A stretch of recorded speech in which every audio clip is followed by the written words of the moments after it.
안녕하세요. 저는 한국에서 온 윤유나라고 합니다. 반갑습니다.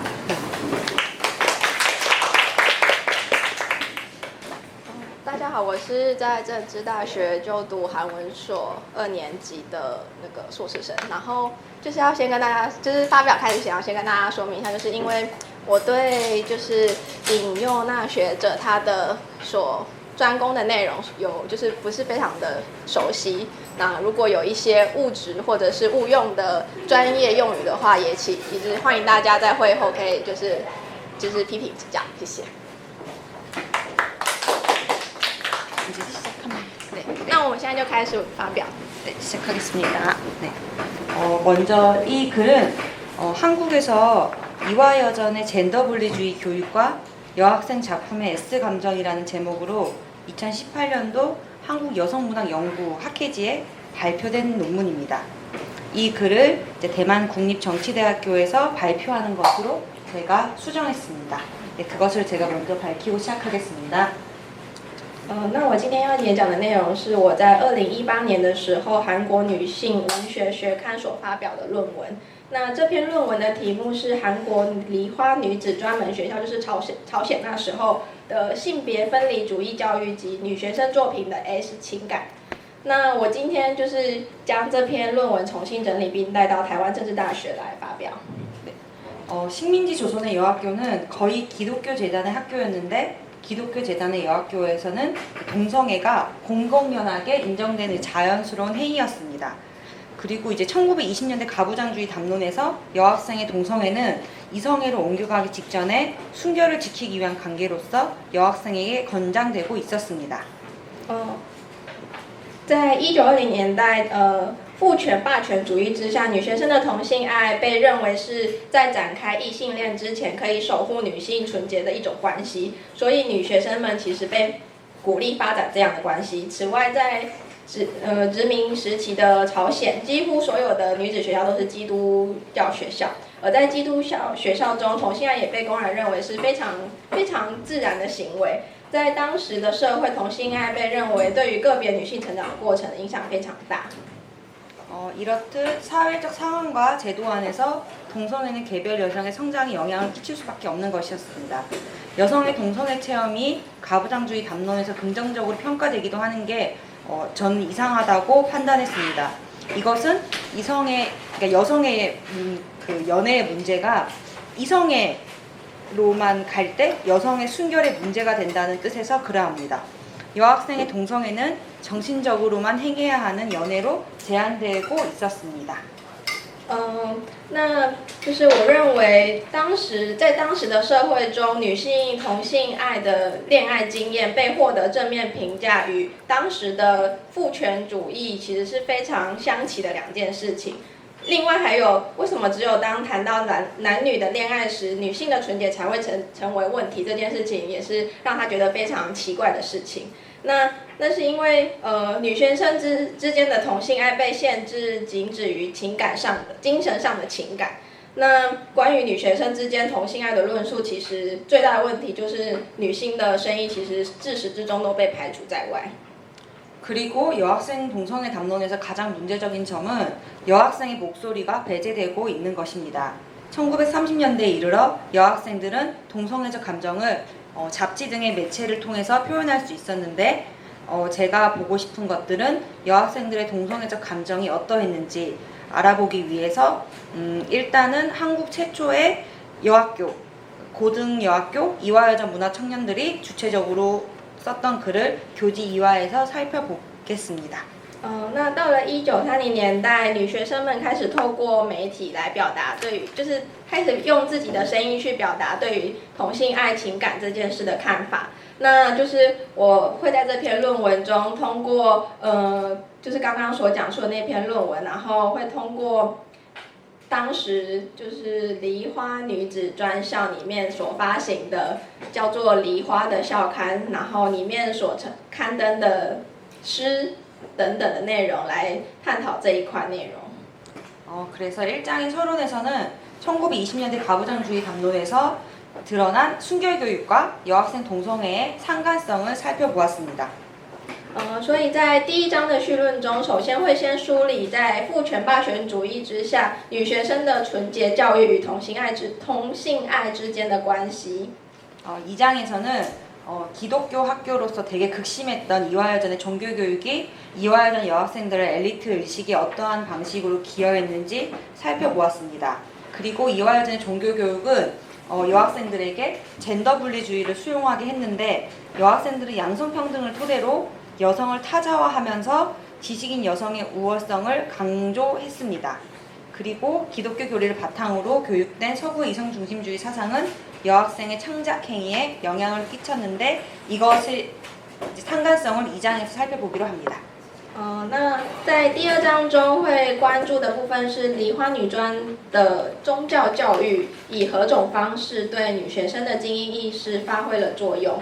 那梨花女专的宗教教育让女学生们接受了性别分离主义，并且以两性平等作为基础，将女性客体化，以强调就是当时女性知识分子的优越性，然后再以基督教教义并以基督教教义作为教育基础的西方理性中心主义，进而是如何影响到女学生的创作。3장인 센티멘털리즘 감성교육에서는 이화여전의 감성교육이 내재화된 교지 이화의 문학란을 통해서 젠더 분리주의 교육이 문학 청년들의 시에 끼친 영향을 분석하였습니다.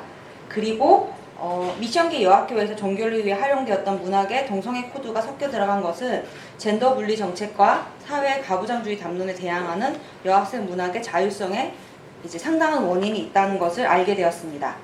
기독교 교육을 통해서 형이상학 의미를 부여받은 여학생의 자연 발생적인 감정이 센티멘털리즘 글쓰기라는 저항적 형식으로 드러난 것입니다. 이러한 맥락에서 교지 이화에 실린 재학생 노천명과 졸업생 모윤숙의 시를 S감정을 기반으로 읽을 수 있었습니다.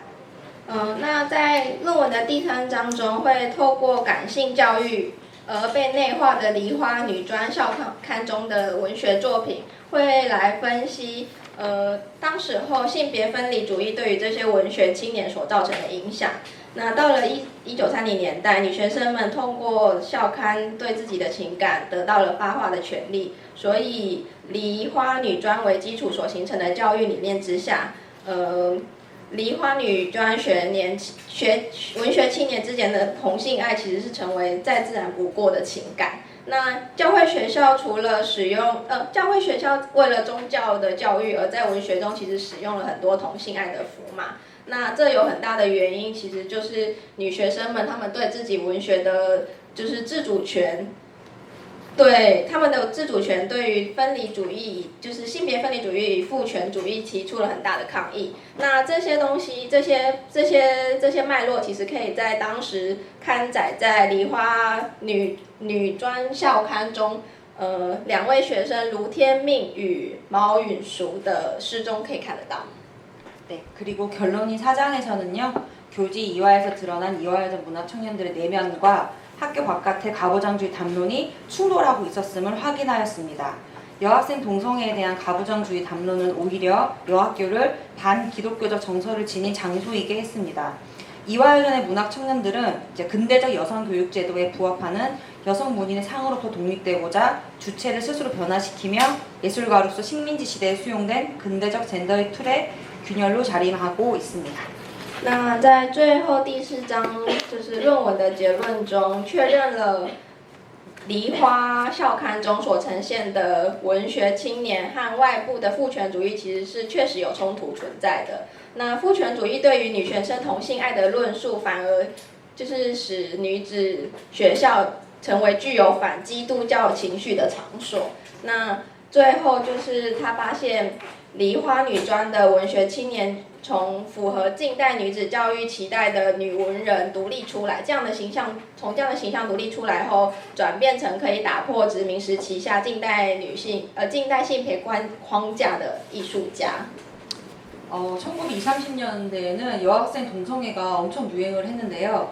일단 여기를 보면은 신여성에서 김기전은 1920년대 당대의 신여자를 소개하면서 여자들 사이에는 이 동성애가 있음으로 해서 정서의 애틋한 발달을 재촉함이 되고 따라서 남녀 간의 풋사랑에 대한 유혹을 면하게 될 것이라고 하면서 여학생의 동성애는 이화 학당, 경성 여자고등보통학교, 평양 여자고등보통학교 순으로 정도의 심함이 나타난다고 이제 공표했습니다.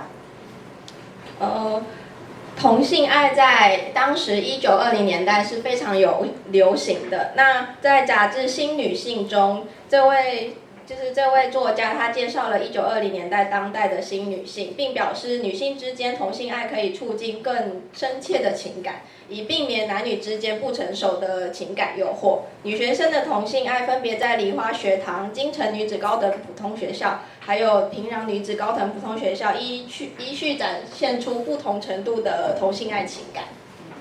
그리고 이제 1935년도에는 이제 기사에 그 사이에도 수많은 기사가 있었지만 35년도에 이제 뭐 기사로는 소녀들이 동성애를 해서 가출을 해서 부모들이 소녀들을 찾으러 나선다라는 기사가 이제 있기도 했습니다. 当时候也有很多关于就是同性爱的这样子的报道。那这篇报道讲的就是有少女她们为了同性爱而离家出走，然后父母就是到处找她们。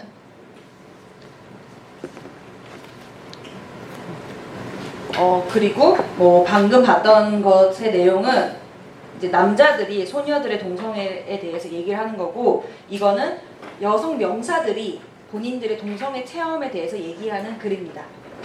那刚刚所说的就是我们看到的那些内容就是包含杂志跟那个报道，其实都是以男性的视角去看待这个同性爱的这一件事情。那现在要看的就是这两篇，其实是 女生自己本身对同性爱的看法是怎么样？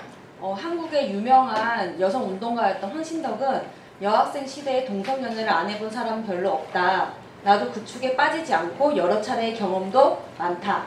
나는 대개 모두 친하였기 때문에 재밌는 일하는 별로 없지만 지금 생각하면 재밌는 일은 덜어 있다. 이때까지 뭐 잊혀지지 않는 게 숭이학교 있을 때 태천에서 온 동무하고 퍽 친하게 지난 일이 있다. 그 동무는 부모도 없고 불쌍한 사람인데 처음의 동기는 아마 동정에서부터 일어났던 모양인 것 같다라고 했습니다. 那第一位黄姓的就是小姐，她说在女学生时期，她说几乎就是没有人是没有试过同性恋爱这件事情。虽然我自己也是有试过几次像这样的恋爱，但是大概是因为我跟大家都太好了，所以一点都不有趣。但是现在回想起来呢， 其实还是有一些有趣的事情，就是其中一件事就是自己在崇义学校的时候，和一位从泰川来的同学非常要好，那到现在还让人忘不了，因为那个同学是一个没有父母的可怜人，所以我大概也是第一次，我大概也是因为对他的同情而第一次产生了同性爱这样的情感。 그리고 이제 허영숙이라는 분도 되게 한국에서 유명한 명사인데 한국 최초의 여의사고 이강수의 부인으로 가장 많이 알려져 있습니다. 무정의 이강수. 对。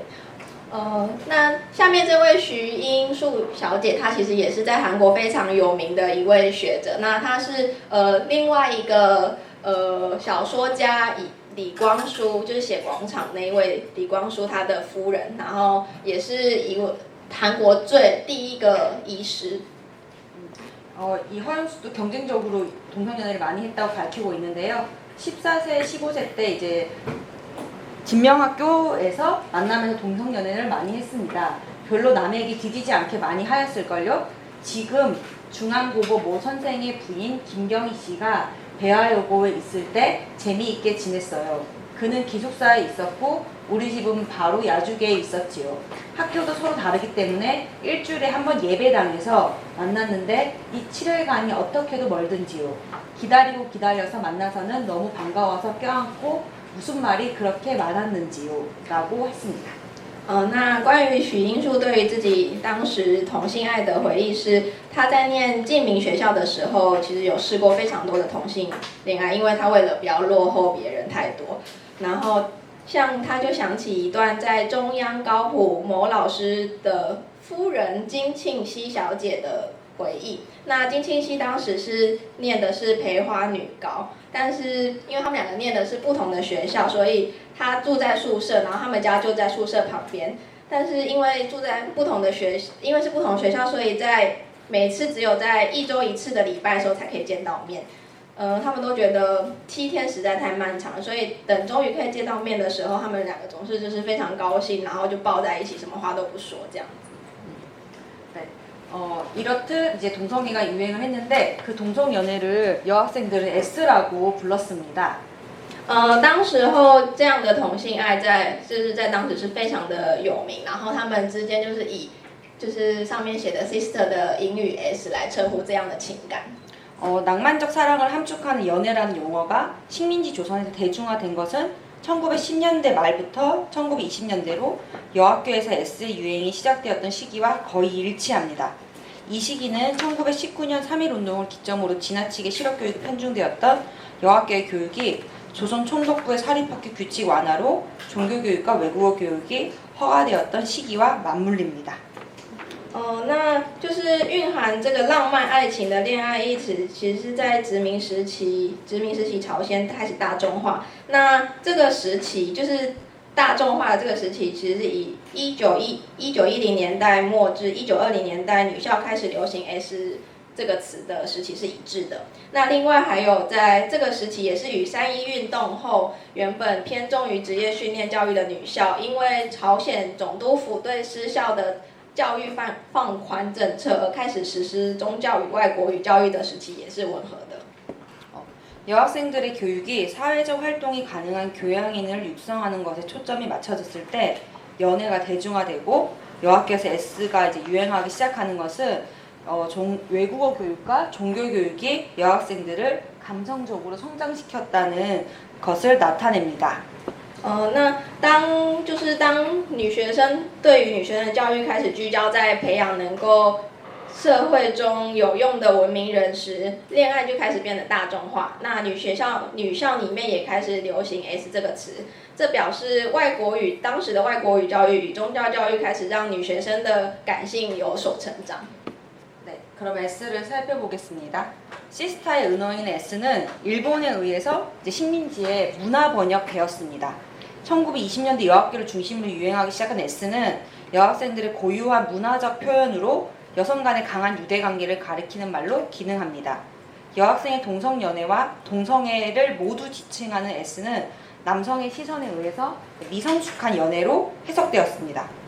那 sister 这个隐语 S 是其实在日本被引入到殖民地朝鲜。1920年代由女校为中心开始流行的 S 这个词，作为女学生固有的文化表现，其实可以指称女性间强大的连带关系。那女学生的同性恋爱以及其他所有同性爱的关系都可以指称為 S。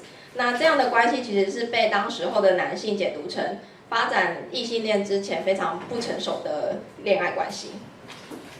이제 남성들은 미성숙한 연애를 해석했지만 그러나 여학교는 북의 질서와 시선으로부터 벗어나 여성에게 근대인의 위상을 온전히 부여할 수 있는 장소였고 동성 간의 관계가 자유롭게 형성되는 공간이었습니다. 이제 여성들끼리는 이제 미성숙한 연애가 아니었다고 이제 말하고 있는데요. 젠더가 분리된 장소인 학교에서 여학생은 근대인으로서 문화를 형성할 수 있는 존재였습니다. 但是对于当时的女性而言呢，学校是一个可以脱离父系体系社会，并且具有现代人象征的一个空间。然后他们认为，并不是像男性所说的是一个不成熟的恋爱。那他们认为，其实是可以自由发展关系，学校对他们来说是一个可以自由发展关系的空间。那在这个性别分离的学校空间中，女学生认为自己作为一个现代人，他们也可以去形塑一个文化的，对他们来说这样子的存在。 1920, 30년대에 엘리트 여성을 양성하고자 설립된 최초의 여성 전문학교인 이화여전은 1930년대 시대적 교육적 방침에 따라서 문예 분야의 어떤 전문화가 도입이 되어 이화여전의 엘리트주의 교육은 모든 전공을 종교로 기결시켰지만 학생들로 하여금 이제 이화여전이 이제 유토피아를 형성하게 했고 이때 기독교의 교리는 평등 사상에서 기인하는 바 남녀 평등을 설파하는 기독교에 매료되지 않은 엘리트 학생은 드물었습니다.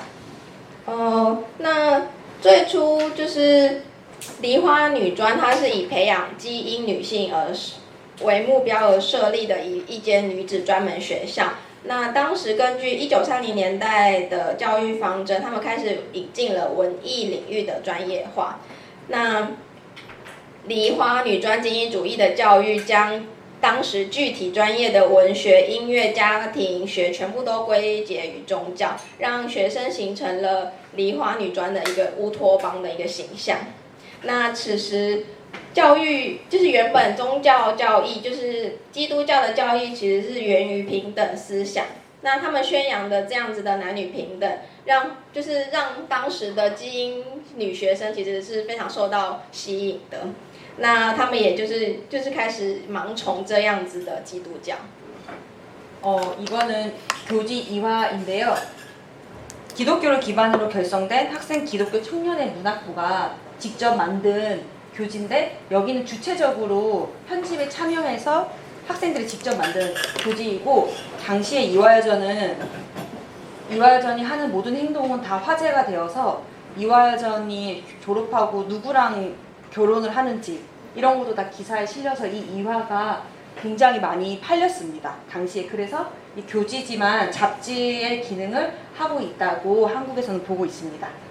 那现在看到的这个杂志，其实就是当时梨花女子专校他们所发行的梨花，就是叫梨花的校刊。那里面其实所承载的内容也包括了因为那时候那间学校在当时候是非常有名的，所以其实女学生她们毕业后跟谁结婚了这种事情，其实也都会被写在这个里面。那这本也都是以当时候女学生她们亲自去编辑制作而成，然后发行的一本校刊。이화여전 여학생들은 이제 자신의 어떤 센티멘털리즘적인 감정을 글쓰기로 주로 표현을 했는데 특히 시로 감정을 표현했습니다. 이들은 이러한 글쓰기를 스스로 예술적 행동이라 여겼습니다. 이화여전을 졸업한 모윤숙은 학생시대 예술관이란 너무나 종교를 예술보다 높이 보았기 때문에 나의 모든 예술적 행동이란 너무 환상적이었고 비현실적이었다고 회고하고 있습니다. 이런 잡지가 전부 다 이제 기독교를 기반으로 나오게 된 잡지고 여기 안에 있는 시들도 전부 다 이제 예술적 행동이 다 종교로 귀결되는 현상을 보이고 있습니다. 那当时候的梨花女专的学生们开始用笔墨来表达自己的情感，特别是用就是里面有非常的多的诗的相关的作品来表达这样的情感。他们当时候把这样的文章称之为艺术行为。那从梨花女专毕业的毛允淑小姐回顾当时候自己在学生时期的艺术观的时候，她觉得比起艺术，她觉得因为当时候自己把宗教看得非常重要的缘故，所以那时候所谓的艺术行动其实都是比较偏幻想，然后也是非现实的。所以其实当时候梨花校刊里面的内容其实都比较多属于就是与宗教有很大的相关性。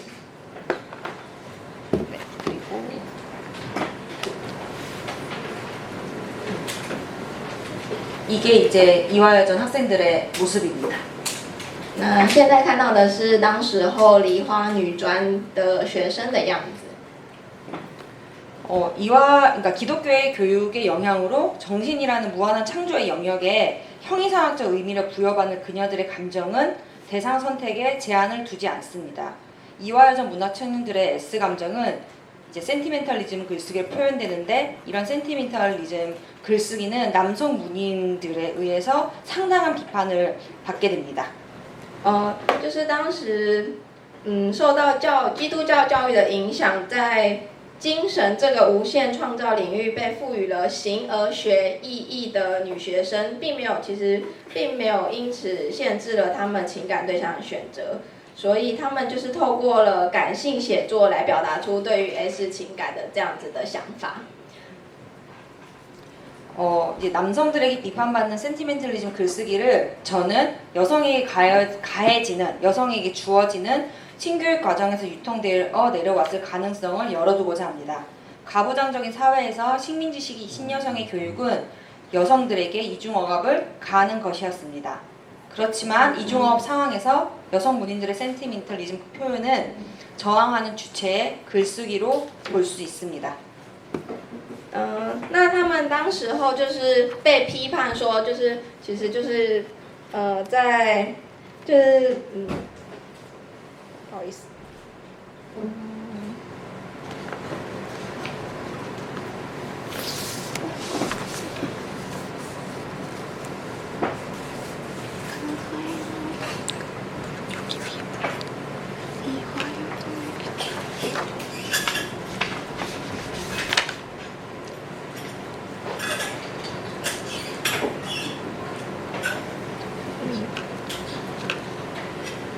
여기부터 읽으면 될 것 같아요. 다시 설명할 수 있어요. 네. 좀 간단하게. 다시. 네. 제가 조금 더 이제 간단하게 설명해 드릴게요. 이화여전 당시에 이화여전 여학생들의 이제 글쓰기가 소녀적 취향이라고 남성 문인들에 의해서 비판을 받았는데, 저는 이화여전 여학생들의 글쓰기가 여성에게 주어지는 신교육 과정에서 그런 스타일이, 글 쓰는 스타일이 만들어졌을 거라고 생각하고, 그리고 가부장적인 사회에서 식민지식 신여성의 교육은 여학생들에게 이제 이중억압을 가하는 것이었는데, 그 이중억압을 가하는 것에 대항하는 글쓰기로서 센티멘털리즘 표현이 있었을 거라고 생각했습니다. 不好意思，那就是刚刚就是他说，虽然他们受到非常多父权主义的批评，但是有引用那学者他认为就是这样的过程其实是当时候女学生在接受新教育的过程中创造出自己属于自己的一个文学创作的方式。那这样的创作方式也让他们可以就是对当时的父权主义提出抗议。 네, 이거는 교지 2화에 헐버트라는 선교사가 쓴 글인데요. 이 헐버트의 글을 번역한 사람은 이제 그 유관순? 한국의 유관순의 선생님의 또 이제 남편. 그러니까 다 이렇게 연결되어 있어요. 일단 이 헐버트는 교지 2화 1집에 이렇게 글을 썼습니다. 많은 학자들이 인생은 종교적이라고 주창하여 왔다. 물론 사실일 것이다. 그러나 인생 중에도 여자는 특수한 종교적 기능을 가지고 있는 것이다. 여자의 심정과 태도는 대자연에 의한 감흥이 강하며 그는 육체적으로 심약하여 조물주의 보호를 남자보다 먼저 구하게 된 것이다. 那这篇文章是由当时候在梨花女专的传教士他所写的就是在学校的日志。那透过另外一个女性的，就是学者，那重新翻译了一次。内容是很多学者其实主张人生就是宗教，虽然这件事是一个事实，但是在人生中，女生其实具有非常特殊的宗教意义，因为女生的心境跟她的态度与大自然之间有非常强烈的感应，也因为女生的身体其实是比较孱弱的，所以比起男生更可以优先得到造物主的保护。 네, 그리고 아메리카와 같이 남녀공학 제도가 대대적으로 시행되는 곳에 신뢰를 들면 우등생 중에는 늘 여자가 수요가 현저히 많다. 여자는 비교적 남자보다 먼저 열성되어 또 선생의 지도대로 이행하는 근성이 강하고 남자 같으면 낙제를 겨우 면할 것인데 여자는 취미가 적더라도 참고 해나가는 까닭에 낙제를 하지 않는다. 하여 남녀공학제 실현으로 여우 남연일지언정 나무 여열은 사실 멀다 라고 이제 흘법이 글을 썼습니다. 那他接下来就是以美国作为一个例子，他说美国是一个男女共学制度大行其道的地方，在他们的优等生中，女生的数量其实总是比男生还要明显更为就是多数。与男生比较起来，女生其实是更加积极，而且非常遵循老师的指示。但是相对来说，男生他们其实就只是让自己免于不及格而已，就是很勉强的这样子做。女生就算是自己没有兴趣的科目，也都会忍着。然后，总之，他认为通过男女共学制度的实行，其实就算没有得到女优男劣这样的事实，但其实现在社会所说的男优女劣这件事情，其实也与事实有非常，他认为有非常就是有差距的。 우리는 이 글에서 선교사 헐버트가 육체적으로 신약하기 때문에 여성이 남성보다 조물주의 보호를 먼저 받는다고 말하는 것을 봄으로써 여성을 종교에 어떻게 기화시켰는지 알 수 있습니다. 我们从就是上面这一段，就是他说，因为女生她的身体是比较孱弱的，所以她可以先得到造物主的保护。这件事情，就是从他这样的描述来说，是他可以看得出，这样子其实是让女生可以就是更容易的归顺在宗教之下。 그리고 교지 이화에 여성들이 남성보다 더 우월하다는 글을 이렇게 쓰고 있습니다. 那下面也是就是一直写说，其实女生其实并没有比男生差，其实是更有可能是比较优越的这样的内容，也一直这样呈现出来。 여성들이 이화여전 여성들이 어떻게 엘리트 의식을 갖게 됐는지 이제 잘 보여지는 글인데요. 여성들이 남성들하고 계속 분리된 상황이고 분리된 상황에서 여자들이 더 우월하다는 것을 이제 주입하는 글입니다. 那这样的文章其实是值得注目的一点，就是他们在就是女生当时的女生，她们被隔离在女子学校中，就是只有女生的这个空间中，她们一直被灌输你们其实是比较优秀的，你们比起男生其实更优秀的，所以就是这是非常值得就是注意的，在文章中非常值得注意的一个点。 이 글은 주수원이 당시에 재학생이었고 대학교 한 2학년 정도 됐을 때 이화 2집에 쓴 글입니다. 那接下来这篇文章是当时梨花女子专校在学生图书馆他所写的文章。 당시에 기독교의 영혼은 그러니까 센티멘티와 등가되는 것으로서 이제 정은 기독교의 어떤 믿음 같은 것이 이제 부여하는 것, 그러니까 기독교에서 부여하는 것으로 이제 여학생들은 받아들였습니다. 这篇文章其实是为了让就是当时候的女学生可以更接受基督教的教义这样子。 그러므로 우리 사람으로 산다는 것은 기계적 욕구에 응하는 것뿐 아니라 이성의 가장 고유한 요구를 충족시키는 데서 참 의미가 있을 것이며 따라서 우리의 생명이란 그것도 다만 후영지를 활동에만 돌릴 것이 아니라 거기에 신령을 더 강한 것이라야만 될 것이라고 생각한다. 사람은 떡으로만 살 것이 아니라 하느님의 말씀으로 산다는 예수의 말씀이 이것이 이성을 소유한 사람의 생명을 해석해주는 각언이다. 여기서 생명은 이성을 아우르는 감정 그리고 영혼과 등가되는 용어로 쓰입니다.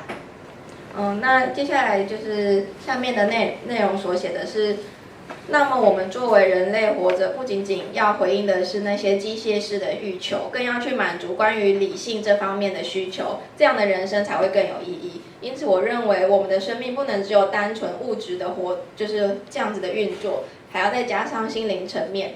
那耶稣所说的人类不能只靠着祷告活着，而是要按照老天爷的话活着，其实就是这句话对人类拥有理性的人类的生命来说，其实是最佳的写照。那这样的内容其实就是一直让女学生可以更加去接受所谓的宗教教义。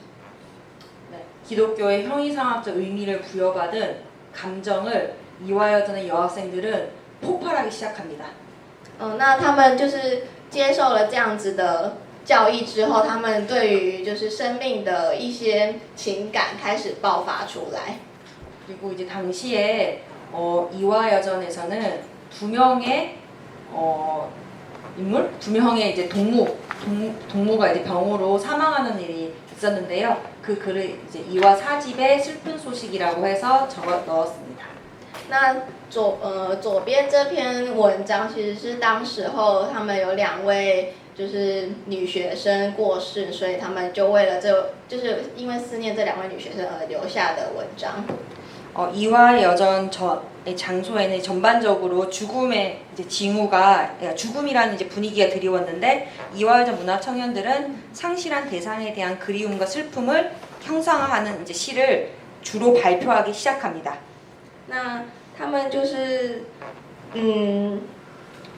他们写从这一篇文章开始，他们写了就是以这样子对同性爱的告白的这样子的内容，就是对同志，就是他们那时候称为同志的这样的对象所写的书信内容，成为他们当时候主要刊登在杂志中，就是女校刊中的这样的内容。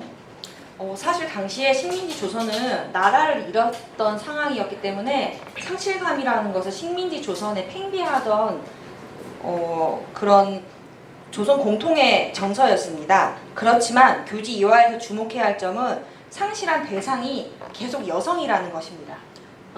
其实当时候的朝鲜社会其实也是处在一个就是失去自己国家的悲伤之中。那这样的情感其实与他们失去统治的那种苦痛其实是非常相似的。那但是在这样的文章中比较值得注意的点是，他们所描述的对象是女性。对。 이 시도 노엽이라는 이화여전 여학생이 쓴 시인데요. 那右边这篇它也是当时候另外一位女学生所写的诗。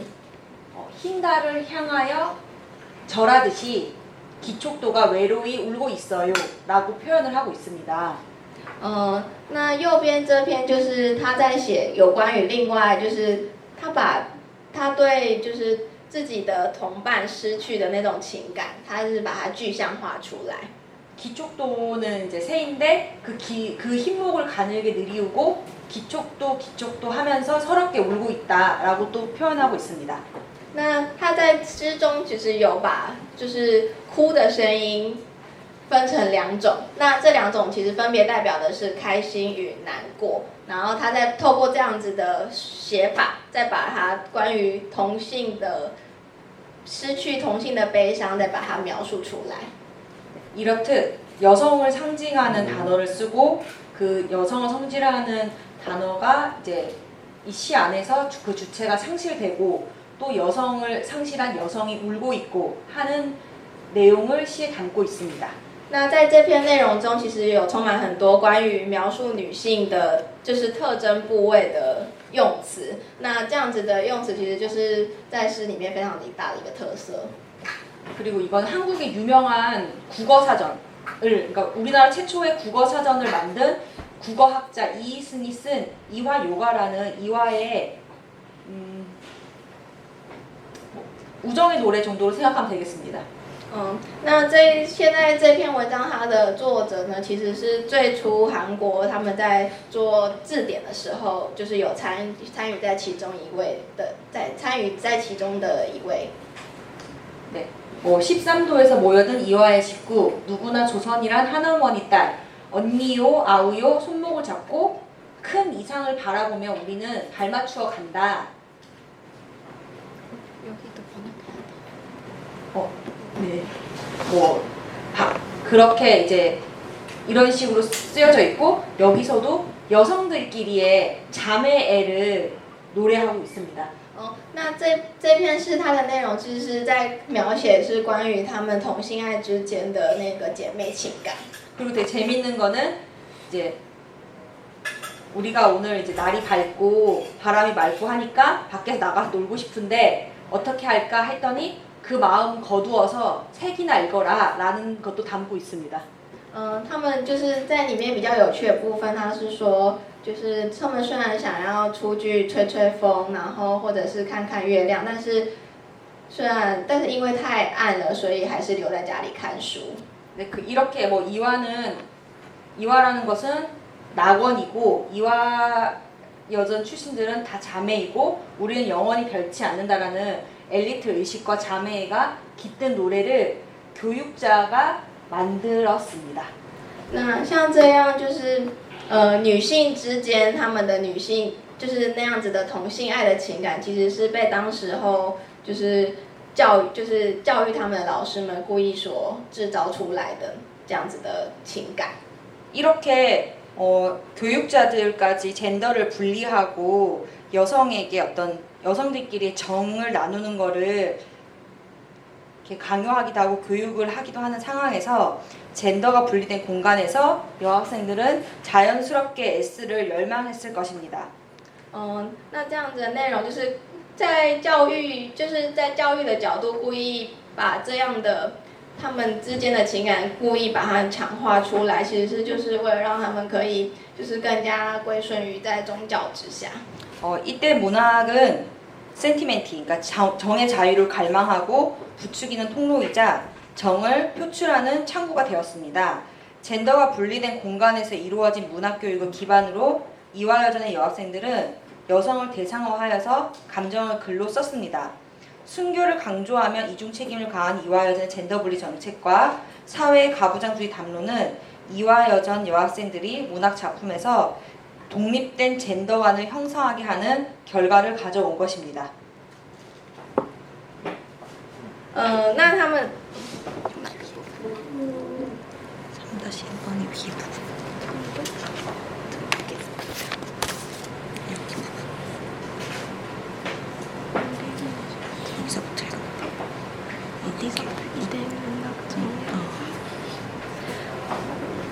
那当时候这样的文学作品，其实成为女学生她们可以宣泄自己情感的出口，然后也成为在当时可以对抗父权主义的一种手法之一。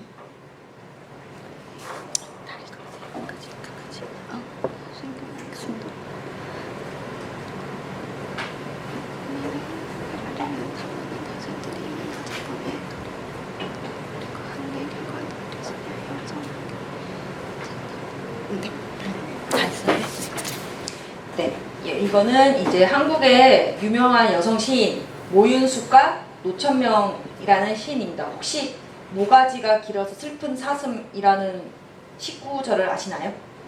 어떤 작품? 모가지가 길어서 슬픈 사슴. 다 모르겠어요. 아, 네. 뭐 두 명은 유명한 시인이라고 소개해 주시면 돼요. 那就是这两位是刚刚一直在我们的演讲内容中有提到的毛允淑跟卢天命两位女学生。那她们其实有写一篇非常有名的诗，不知道大家有没有念过？ 아, 식민지 조선의 여성 문의는 거의 한 90% 정도가 이화여전을 나와서 이화여전은 당시 여성 문학의 문단의 권력이었습니다. 当时候几乎所有的就是女诗人，其实都是从梨花女子专项里面所出来的，然后她们其实掌握了非常大的就是关于文学的一个权利。 네, 제가 이 두 명의 시를 교지 2화에서 발견하고 그 교지 2화에서 S 감정의 맥락에서 읽어보았습니다. 我在就是有看过他们两个在就是梨花女校刊中所刊登的诗，然后有试着去分析他们两个的这样子所写的诗的内容。 네, 일단 노천명의 그 이름 물망초 라기에라는 시는 동물을 잃은 애틋한 마음을 노래하고 있는 시입니다. 那下面这篇卢天命所写的诗呢，他所描写的是关于他对就是他的同性之间的那种失去他的那种伤心感。 여기서는 대체로 본인의 알 수 없는 마음, 왜 내가 서럽지? 라고 하는 것을 말하고 있습니다. 那在这篇内容中，他所描述的是，连他自己也不知道为什么他会这么的，就是伤心，这样子，就是有关的内容。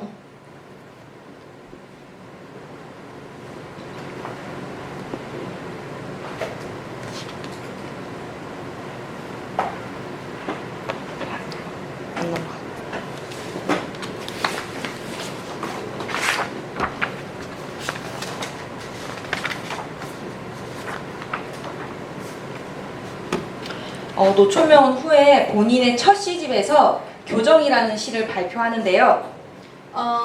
卢天命学生他就是在校刊中，他刊载的第一篇文章，第一篇诗就是这一篇。 여기에는 낯선 거리에서 금발의 처녀를 만났다. 这边他在诗句中所描写的是他在就是阳光普照的路上，他遇见了一位就是金发的少女。 깊숙이 들어간 정열적인 그 눈이 他看到了就是那个少女，她的就是非常深邃，而且就是有热情的眼睛。 이국 소녀를 외국의 소녀를 응시하면 형제여 뜨거운 손을 내밀리라라고 말하고 있습니다. 如果对着像这样子的，就是在国外的少女，就是跟他问好的话，就跟他说，是兄妹吗？然后这样他就会就是非常就是以非常热情的，就是回应来回答你。 네, 아마 여기서는 이제 금발의 처녀는 선교사로 추정이 되는데요. 那这边他所说的就是异国少女，其实可能就是在猜测上有可能就是传教士。 선교사에 대한 어떤 동경의 마음을 노천명은 표현하고 있습니다. 卢天命学生他在这篇诗中其实表达了他对就是传教士的一种怜悯的情感。 네, 그리고 두 번째는 네 눈은 차구나라는 시인데요. 이 시는 통역하시는 분이 특별히 번역을 했기 때문에 저도 전문을 한번 읽고 그리고 이제 번역된 것을 오패정 씨가 읽어주는 걸로 하겠습니다. 对，那这篇上面这篇诗就是有特别翻译出来，所以就是这位学者他决定就是一句一句念给大家听，然后我就跟着翻译给大家听。 네. 비겐디 하늘처럼 파란 네 눈에 싸늘한 찬기운이 날고 있음은 슬픈 꿈처럼 내 맘을 설레노나 맑게 따뜻하게 타오르는 한때의 네 맘의 푸른 향로로 빛나던 그 눈이 笔杆后面如同天空的蓝色眼睛中有着阴森的含义，就像是悲伤的梦一样，我的心荡漾着。曾经明亮且温暖燃烧着这颗心，如今眼睛散发出青铜香炉的冷光。 네 눈에 취했을 때 그 동산엔 찬바람 불지 않고 총공의 온실 속에 흰색 꿈이 깊어가 여신의 긴 말로 내 귓가를 시쳤거니 영원한 안식에 폭언이 감을 듯한 한때 네 맘에 양의 보금자리를 수놓던 그 눈이 沉浸在你的眼睛时，村边的小山不再吹冷风，在名为成功的温室中，新的梦想变得更深。女神的悄悄话在我耳边响起。曾经在永远的安息中疲惫地闭上的眼睛，此时点缀着羊窝。 가엾어라 아름답던 그 눈에 화려한 시냇빛이 흐르고 있음은 새벽을 모르는 황혼 같구나 원 언덕에서 희망에 춤추던 두 눈 한때 네 맘에 다정한 어머니로 인자하던 그 눈이 令人怜悯的美丽眼睛晃动着微弱的光芒，像是不知道凌晨的黄昏。曾经在遥远的山丘上舞动着希望的眼睛，如今已经变成亲切的母亲的慈祥的眼睛。 모윤숙은 졸업생 신분으로 교지 2화 5집에 시를 실었는데요. 당시에 이화여전을 졸업했던 졸업생들은 교지 2화에 글을 실기도 했습니다. 当时毛允淑卢天命以毕业生的身份在《梨花校刊》中刊编了这篇诗。那他就是以蓝色的眼睛来代表，就是当时候的传教士。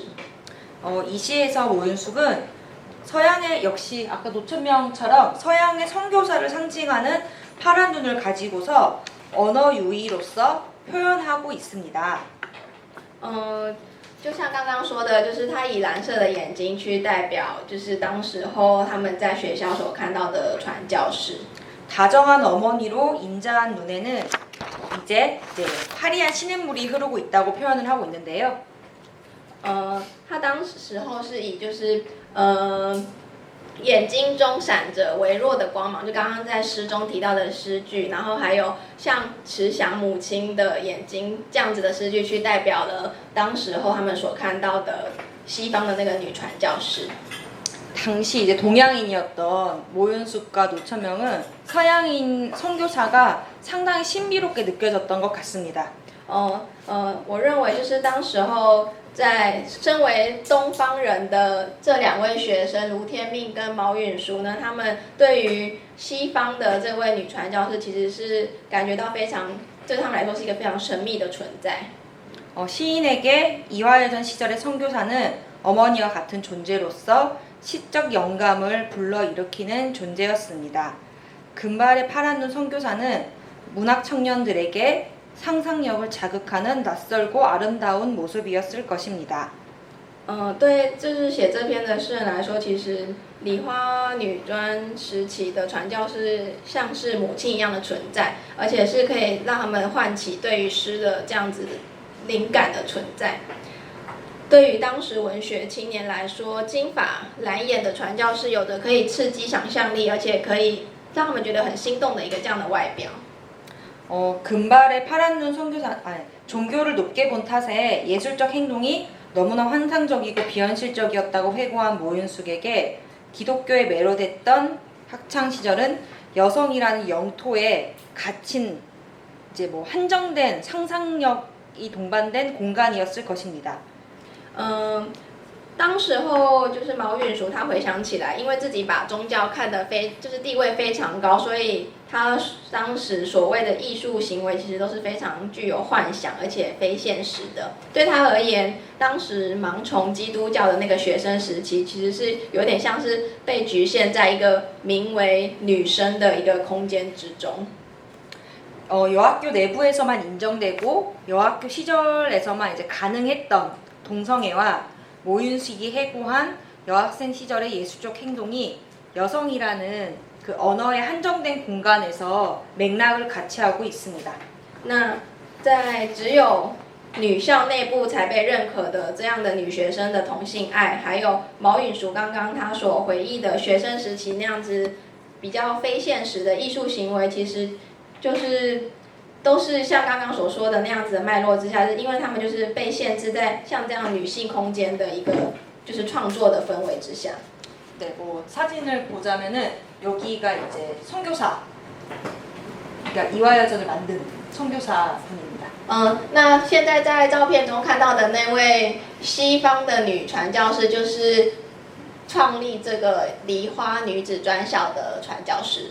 그리고 이화여전 여학생들에게 문학을 가르쳤던 한국의 유명한 시인 김상용 시인입니다. 那位男诗人就是在梨花女专里面教他们写诗的一个诗人。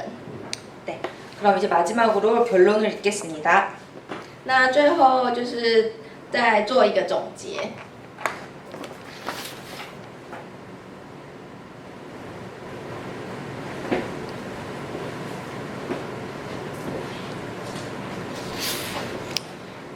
이제 결론은 반기독교적 배경의 이화여전이라는 것인데요. 那在结论的时候，结论这个部分我下了一个反基督教背景之下的梨花女专这样子的，就是标语。 식민지식이 여학교의 교육 방침을 가부장주의 담론의 맥락에서 접근했을 때 여학생의 동성애는 문제적 연애가 되었습니다. 认为当时候认为女性必须被灌输纯洁意识的近代男性视线之下，女学生成为了客体化的对象，女学生的声音也被排除在外。那女学生的同性爱问题也持续成为问题。 남성의 가부장적인 시선에서 여성의 연애는 순결을 위협하는 행위였기 때문에 위험해 보이는 것입니다. 当时候在父权主义的视线之下，他们认为就是这样的同性爱是非常危险的东西。 그러니까 순결 의식을 주입시켜야 했던 근대 남성의 시선에 의해 여학생은 대상화되었고 여학생의 목소리는 배제된 채 여학생의 동성애는 지속적으로 문제시 되어 왔습니다. 여학생들 간에는 자연스러웠던 행위인 동성애가 가부장주의 담론에서 사회적 문제가 된다는 지점에서 식민지식의 기독교 교육은 젠더 분리주의의 반기독교적 방식으로 거꾸로 전유되어 버렸던 것입니다.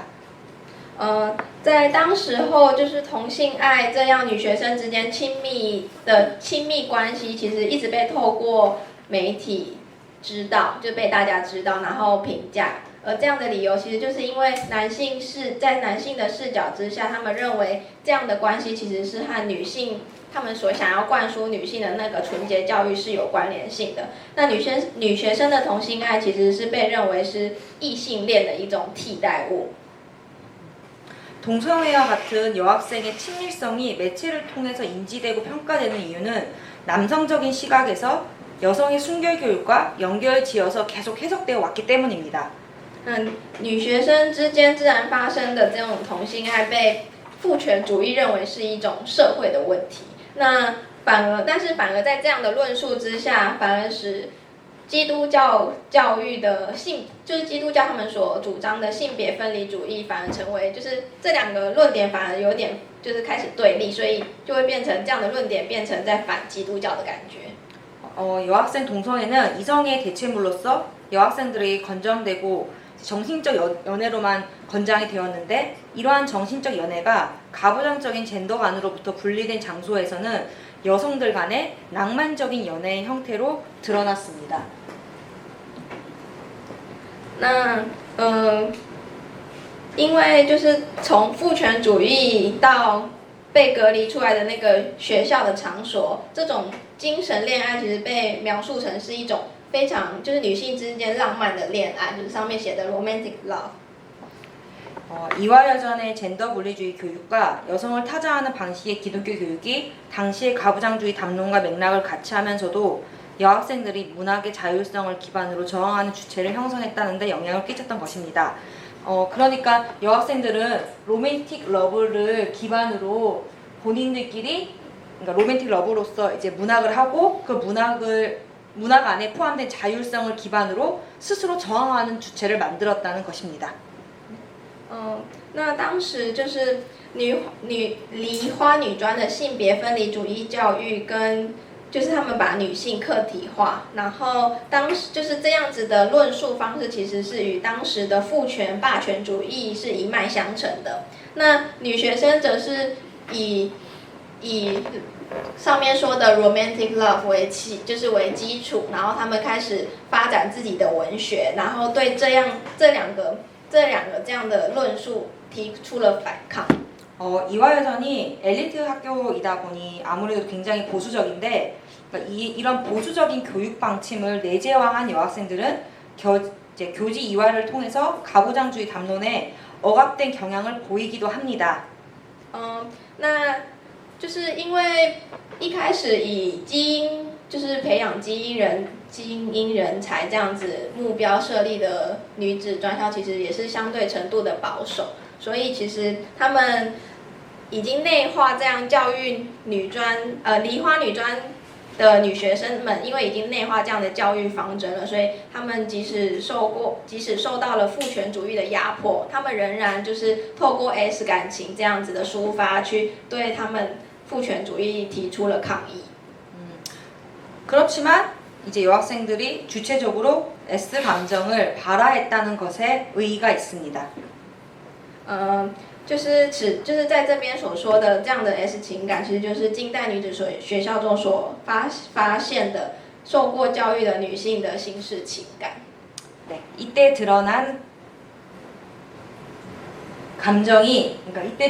S 감정이 군대 여학교에서 발견되는 교육받은 여성의 신식 감정이라고 할 수 있습니다.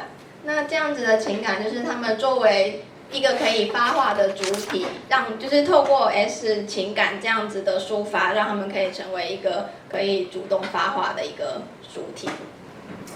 네, 감사합니다. 여기까지입니다. 那我的发表是这样，谢谢大家。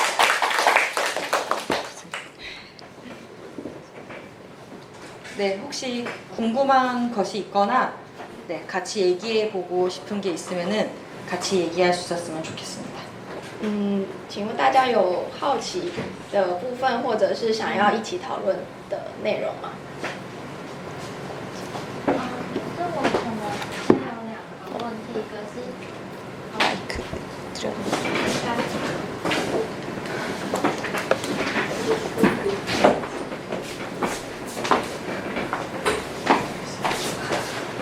就是在那个年代的女校，她很有可能培育的女性是要替，就是上流阶级的妻子，就是有可能。那所以我想知道，就是梨花女校它的系所，她想培育的女性出去之后，是作为贤妻良母，还是说她是宗教推广，还是说就是她有其他的社会的价值？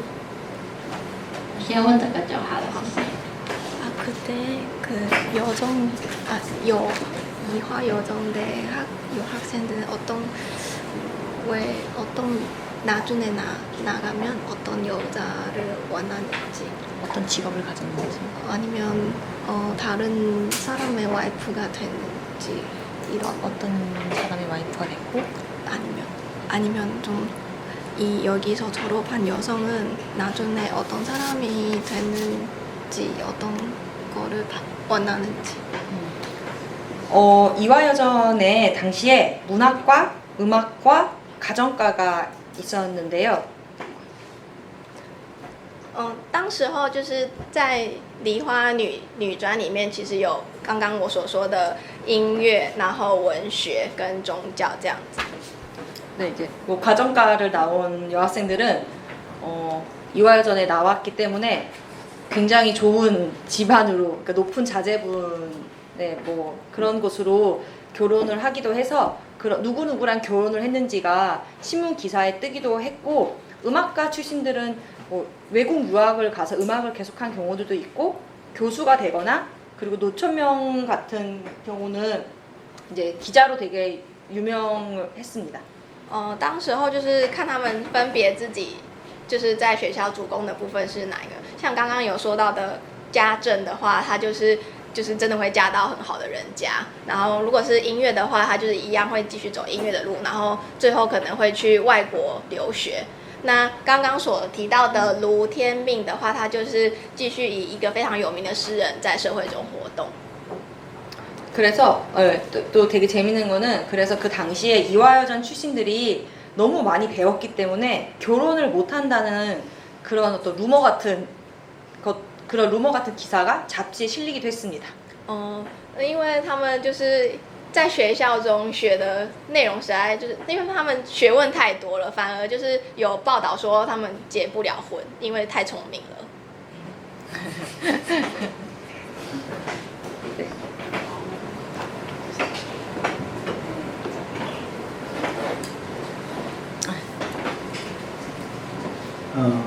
那个，我想询问的是，其实我觉得蛮好奇的是在于那个刊物本身哈，因为我们知道刊物的话是学校的刊物，它基本上可能会有编辑或者校方会对内容进行某种 censorship 或审查这个部分，所以在一个基督教式的这样的一个背景之下，那女性的情感会受到某一些审查，或者说，比如说她的文章登出来，可能会有一些文章是被 censor 掉，被就剪掉或者怎么样的一个状况吗？想了解这一块，谢谢。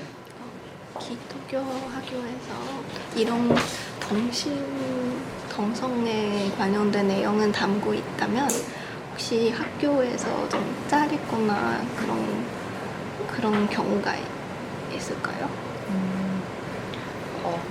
당시에 이제 1930년대 후반으로 가면은 이 동성애 문제가 더 극심화돼서 기숙사에서 학생들을 모아놓고 동성애 하고 있는지 이제 손을 들어보라고 하기도 하고 이제 그렇게 했는데요.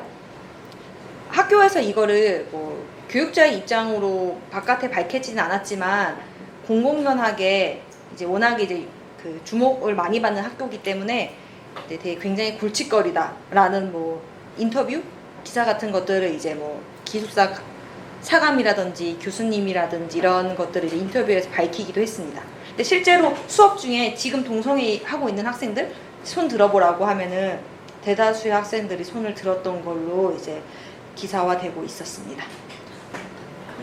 교수님이 이렇게 하신 거는 기사가 되고 있다고 네네네. 그런 것들이 그래서 기사화돼서 반대하지 않는 학교 골칫거리였다. 골칫거리였다. 골칫거리였다. 문제되고 있었다.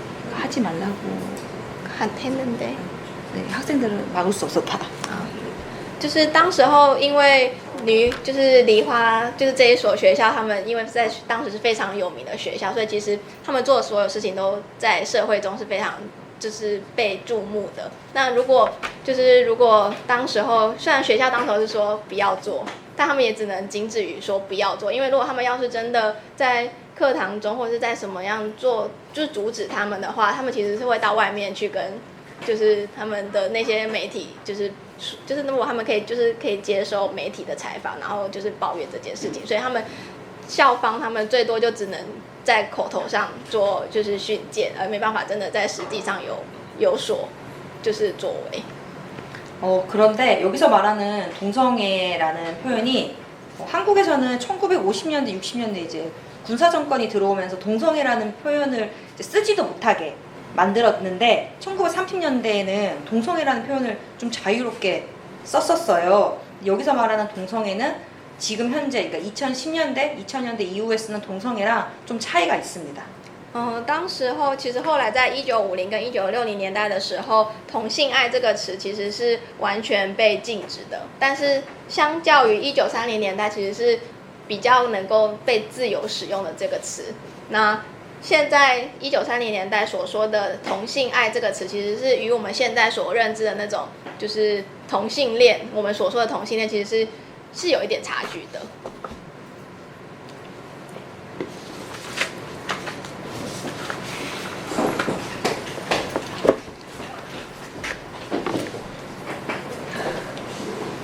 你好，我在前面没有，就是我有迟到这样，所以我这边可能我等一下问的问题，可能讲者这边前面已经有说过，然后就可以再麻烦讲者再为我解说一次这样子。然后我这个部分，我想要针对3个部分做一个提问，这样。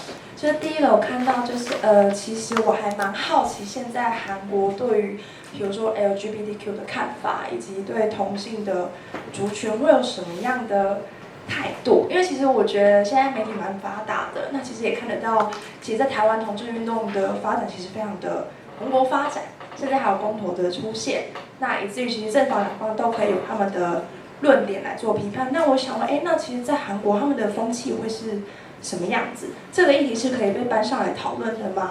那在梨花这所学校已经有这样的刊物出现，那一直到现在，从可能1920年代 出到现在大概已经2019了，那这样子的演变跟进程是怎么样去做？是怎么呈现的？这是我蛮好奇的部分，这样子。那再来就是第二，你说的就是那个梨花校刊的什么？就是因为梨花校刊已经有好一阵，就是也有几年的历史了，这样，所以我想要知道说，就是这个刊物对当时可能影响蛮大，那到现在的影响 哪一些方面有更多或是更深入，这样会想要了解。好，那在第二个部分，想要知道的是，其实刚刚就是讲者带我们有读了非常多的文学的作品，那其实我也会想要知道说，就是这些文学作品，它背后的脉络是什么？就是就是这个作者他为什么会写出这样子的诗，或是这样子的文字？那背后带出的是什么意思？对，这边也是我很想要知道的地方。 那再也会想要知道，当就是讲者这边有在读那么多诗集跟文学作品之后，有没有发现什么相同或是不同的地方，或是异质性的地方？这也是我会想要知道的。那在第3个部分，就是比较像是想要问讲者的，就是讲者刚刚有做一个结论嘛，是讲到说他觉得在读这些文学作品的时候，他有的结论。但是我比较好奇的是，那讲者对于 这些结论背后的想法是什么？你是怎么看待这样子的东西？或是这样子的议题？那你是怎么诠释这样子的观点？这也是我好奇的地方。谢谢以上。那可以一个一个回答吗？可以。 첫 번째는 현대 한국 페미니즘에 대해서 어떤 관점 가지고 있는지 지금 현재 네 지금 일본부터 천천히 네네네 네. 그리고 좀 지금은 이런 화제가 공개적으로 토론할 수 있는지 이런 거에 대해서 궁금하고 있어요. 지금 한국에서는 페미니즘이 상당히 유행하고 있고 되게 굉장히 급진적으로 이루어지고 있는데 저 역시 그런 페미니즘 운동에 되게 관심이 많고 그리고 이제 문학계에서도 페미니즘 운동이 굉장히 활발하게 일어나고 있습니다. 现在就是关于女性主义这个议题呢，在韩国其实是非常的流行的，就是甚至在文学这领域之中也是有非常多关于这样的研究，一直在推陈出新。那学者他自己本身也是对这样的议题有非常大的关心。 저는 이 논문에서도 밝혔듯이 지금 한국에서는 상당히 젠더를 분리하고 남녀를 분리해서 페미니즘 운동이 일어나고 있는데 저는 이 논문에서도 밝혔듯이 그렇게 남녀를 분리해서 너무너무 화가 난 여성들이 남성들에게 복수하는 듯한 그런 페미니즘 운동에는 반대하고 있습니다. 반대하는 입장입니다. 那我自己是对于像就是论文里面所提到的那样，男女就是非常的分离。就是现在其实韩国社会他们的现况也是这样，就是男女非常的分开，然后各说各话，然后女生甚至就是想要对男生就是做出报复行动，因为他们就是受到长久的压迫之后会想要就是去报复他们。那学者其实对于这样子女性的情绪是非常就是站在反对的立场。 그렇지만 이제 한국에서는 여성주의를 연구한다는 것이 굉장히 터부시 되었던 연구 주제이기도 했는데 지금 페미니즘 운동으로 페미니즘 연구가 활성화되고 있고 그것이 점차 조금 좀 낡지 않은 방향으로 나아가고 있는 것은 굉장히 긍정적이라고 생각합니다. 就是现在韩国现在关于像女权主义这样的话题，其实是就是有渐渐的在发展起来，然后在就是社会的议题讨论上，其实也是非常蓬勃发展的，所以相关的研究也一直有在出来，所以它是非常就是正面，就是对于像这样议题持续发展性，其实是非常的正面的。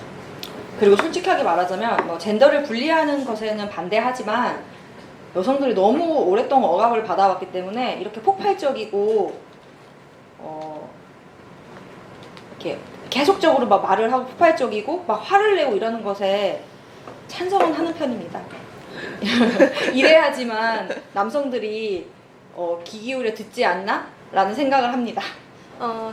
学者其实本身对于女生这样子，因为长期受到压迫之下，所以突然爆发出来的愤怒，他其实是赞成的，就是一直对，就是一直就是突然爆发出来的愤怒，他们学者其实是赞成的，但是他觉得男生就是一直都不听女生说的话，所以他可以理解为什么女生会这么生气。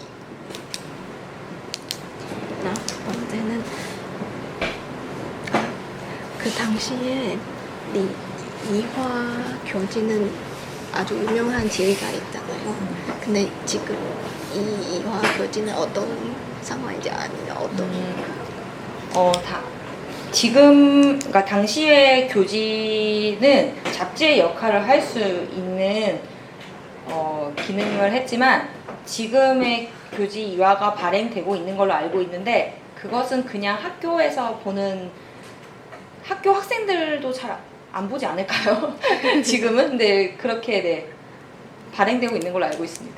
那刚刚有提到的就是梨花校刊，就是在当时是具有非常重要的地位，然后甚至可以被当成杂志在外面发行。但是因为现在的话，就这一本它其实还存在，还在就是梨花女大里面有发行，但是应该已经是连学生都没有在看的那种校刊，就是已经变成这样子的校刊了。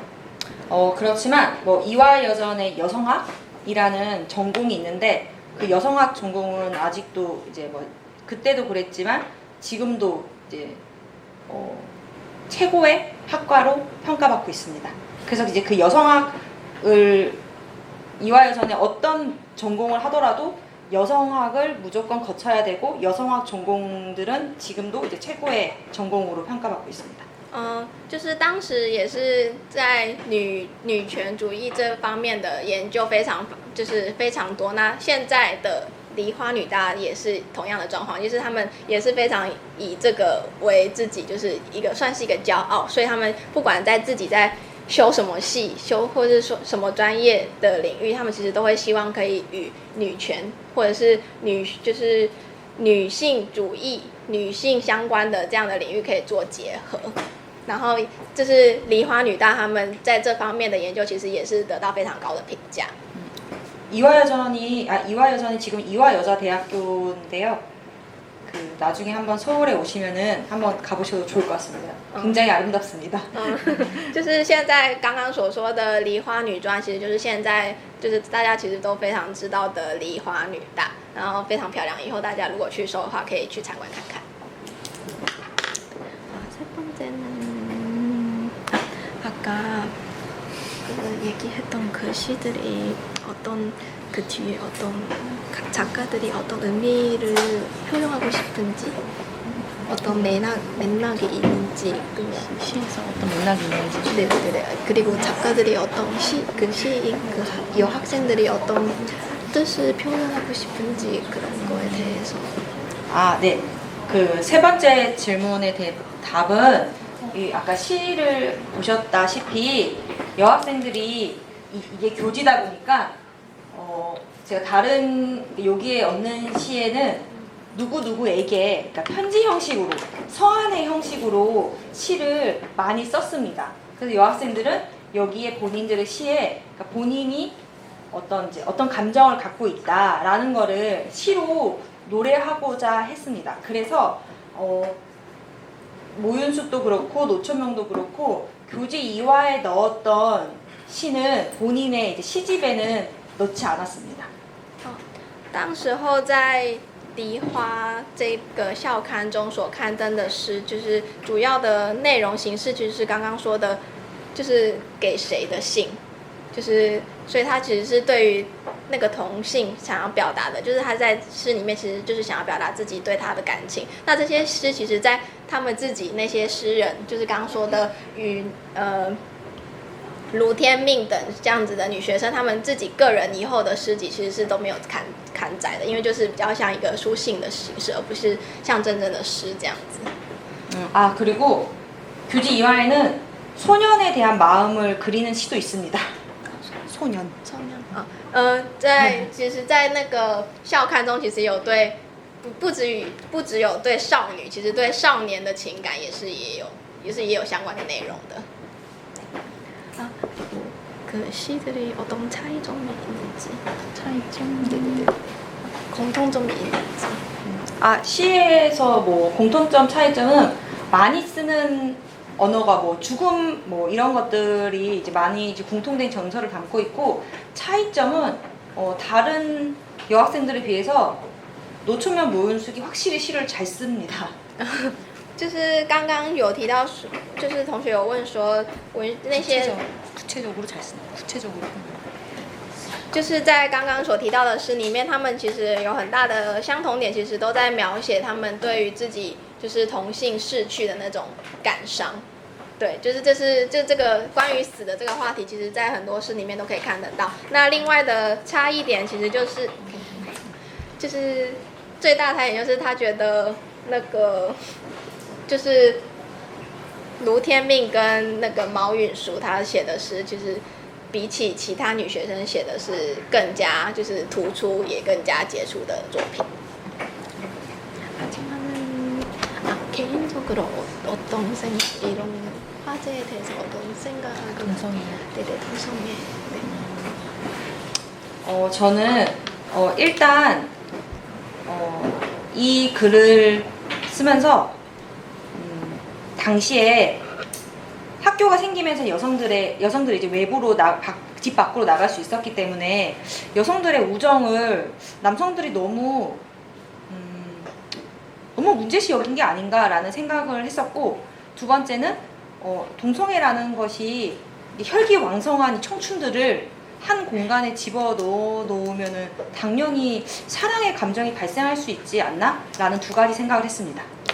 关于就是同学刚刚请教学者他自己个人的看法的话，就是他在写这样子的就是这篇论文的时候，其实有两个看法。第一个就是他觉得，因为当时候其实女性其实是非常可以自由活动的，就是不管在外面还是在哪里，他们其实都非常自由可以活动。但是为什么男性要一直就是用这样的视线去压迫女性？就是他就是觉得就是他发现的问题。然后第二个就是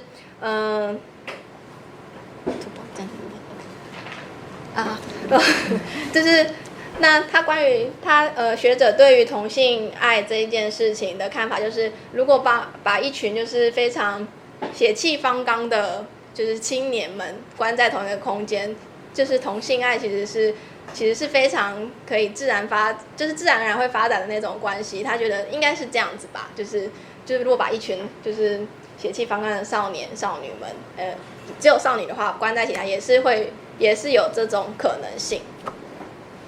답변이 됐을까요? 这样子的回答可以吗？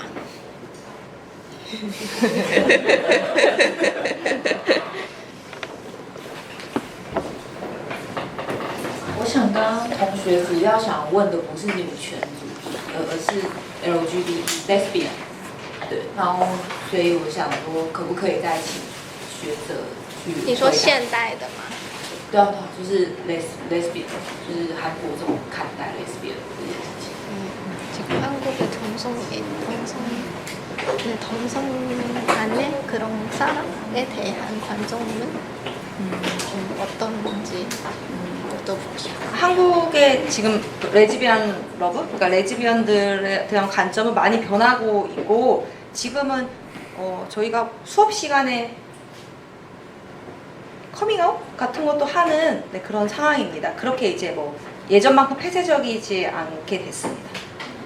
就是现在韩国社会对于就是像刚刚提到这种蕾丝边的那种就是感情，其实是已经变得比较开放了，所以就是比起以前就是比较闭口不谈，其实现在是比较就是更多话题，就是或者是更多的议题都有产生。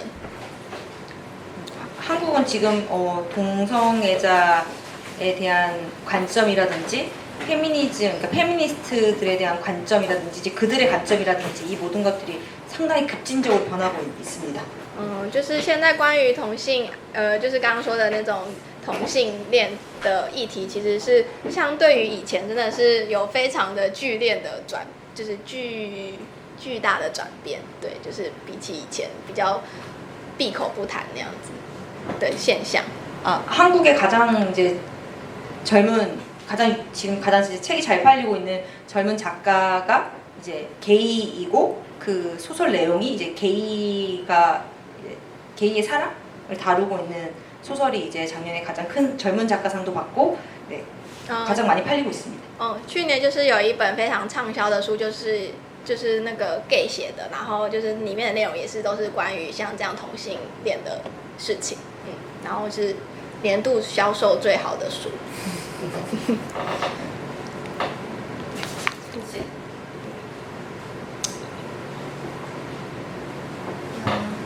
那个我也是有就是3个小问题想问，然后第一个是就是刚刚有提到说，在那个时候的，就是在学校里面的同性爱是有点被传教士教育者刻意制造出来的一个同性爱，那为了是让他们更加服从于宗教之下，可是就是在我的认知中，好像就是现在的就是基督教徒是很排斥同性恋，那我想。 就是从1930年代到现在，为什么会有这么大的转变？这是我的第一个问题。然后第二个问题是，就是就是他们写的这些有关于同性爱的作品，就是学生写的那些作品，就是刚刚有提到说是成为他们对抗父权主义的一个力量。那可是就是一开始就有提到说，其实父权主义对于这样的同性爱又是有一种。 就是就是想要让他们这么做，因为觉得是纯洁，那就是我觉得有点矛盾这样子。这是第二个。然后第3个问题就是刚刚有提到说，在那个时候的同性爱一词跟现在的同性恋好像是不太一样的概念。那我想是怎么样不一样？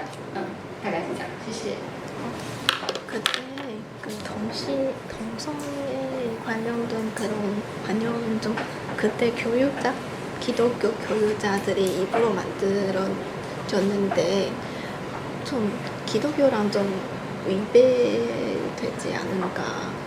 교육자들이 입으로 이런 동성애 관념을 만들었는데 담론을 네. 근데 이거는 동성애는 기독교랑도 위반하지 않을까? 근데 그 내용이 별로인데. 그래요.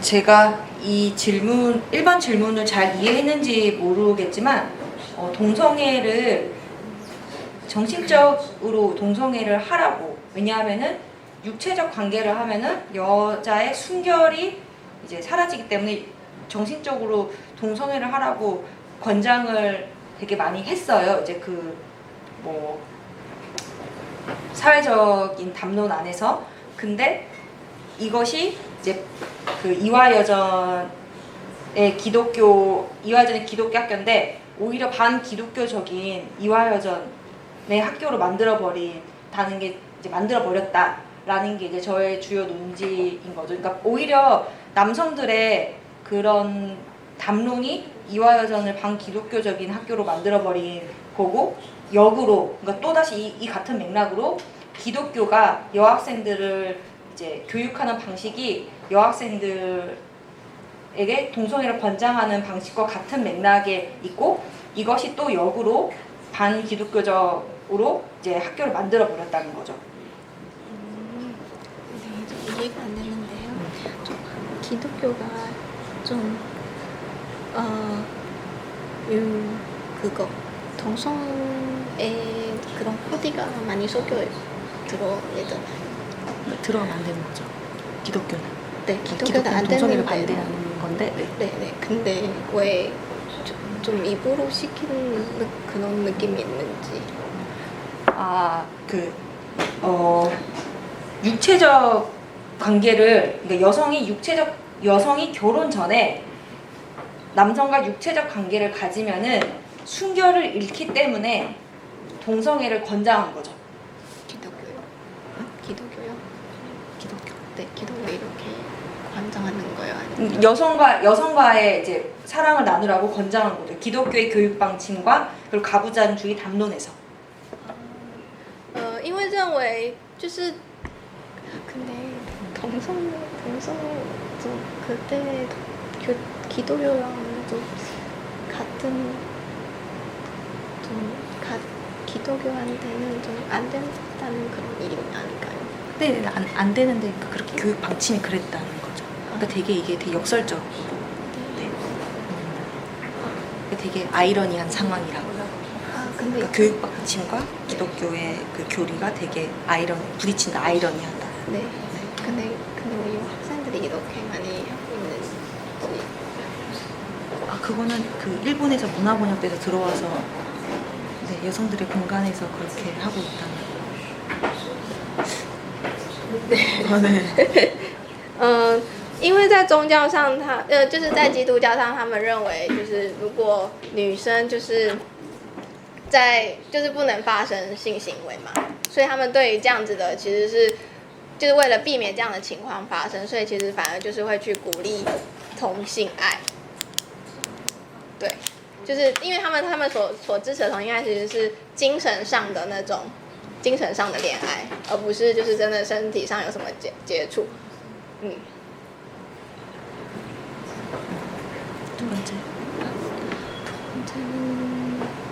不好意思，你刚刚的第二个问题是？我刚刚第二个问题是，就是他们写的作品，是成为对抗父权主义的力量。那但是就是父权主义好像是认同这个东西，那为什么会写这样？ 아까 그 동성에 관련된 그런 작품은 그런 거는 좀 가부장주의를 대항하는 그런 방식으로 드러내고 있는데 근데 왜 좀 처음에는 가부장주의에서 담론에서 이런 거는 관장하는 거지. 그 S 감정 그러니까 학생들의 그 동성애적 감정 학생들이 교재 안에서 동성애적 감정을 자유롭게 표현했다는 것은 이제 가부장주의 담론에 대항하는 것으로 보인다라는 것은 저의 관점입니다. 그러니까 당시에는 동성애를 학생들에게 권했고 학생들은 동성애를 권했지만 교재 안에서 그 남성들이 말하는 동성애가 아닌 자기들만의 동성애적인 문화를 형성을 했고 그래서 그것은 그 둘의 대항은 충돌되고 그것이 이제 저의 관점입니다. 就是学者他所认为的，就是女学生他们所写的那个 S 有关于 S 感情的那些文学作品，跟外面男性他们自己所想象出来的那种同性爱其实是不一样的。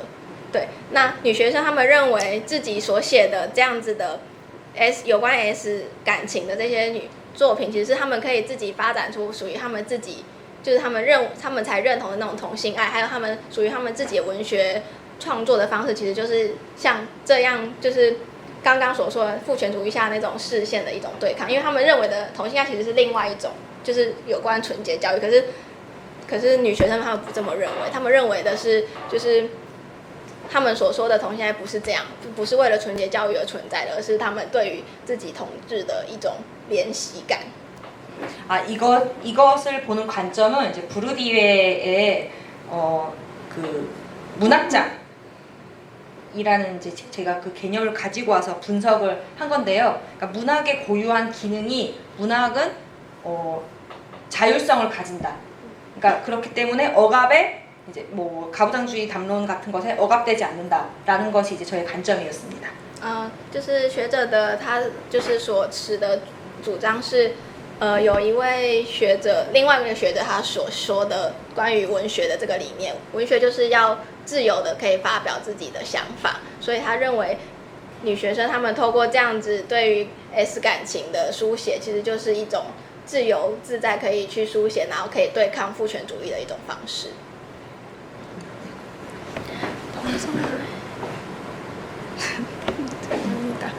最后一个问题就是我想问当时的同性爱跟现在的同性恋是什么差别？ 그때 동성애랑 지금 말하고 있던 그런 동성 간의 그런 사랑은 어떤 차이점이 있는지. 그때 동성애는 제가 말하는 그 S 감정은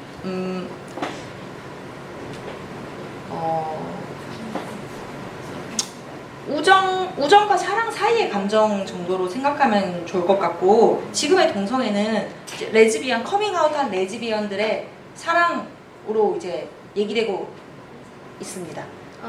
他认为就是在学者认为两者差异其实可以以友情跟爱情的这两个差别来看。就是以前所讲的那种同性爱，其实更接近于就是我们现在就是很好的那种姐妹闺蜜的那种情感。那现在所讲的是比较接近，就是有关于爱情，就是蕾丝边啊，或者是同志啊，他们这种就是比较接近爱情的那种爱。 그리고 그때 동성애를 한다고 커밍아웃 했던 여학생들도 졸업 후에는 다 남자랑 결혼을 했고, 지금의 동성애는 이제 그러니까 결혼관 자체를 말하는 거기 때문에 전혀 다른 거라고 볼 수 있습니다. 就是当时他们就是很多在讲述有关 S 情感这种同性爱的女学生们，其实在学校毕业后，其实也都是有跟其他的男生结婚，所以其实跟现在我们所讲的这种同性恋的那种感情其实是相当不一样，因为现在他们讲的同性恋就是他们之间会直接结婚，然后就是以爱情为基础这样子，所以其实是跟当时候所讲的同性恋是非常不一样的。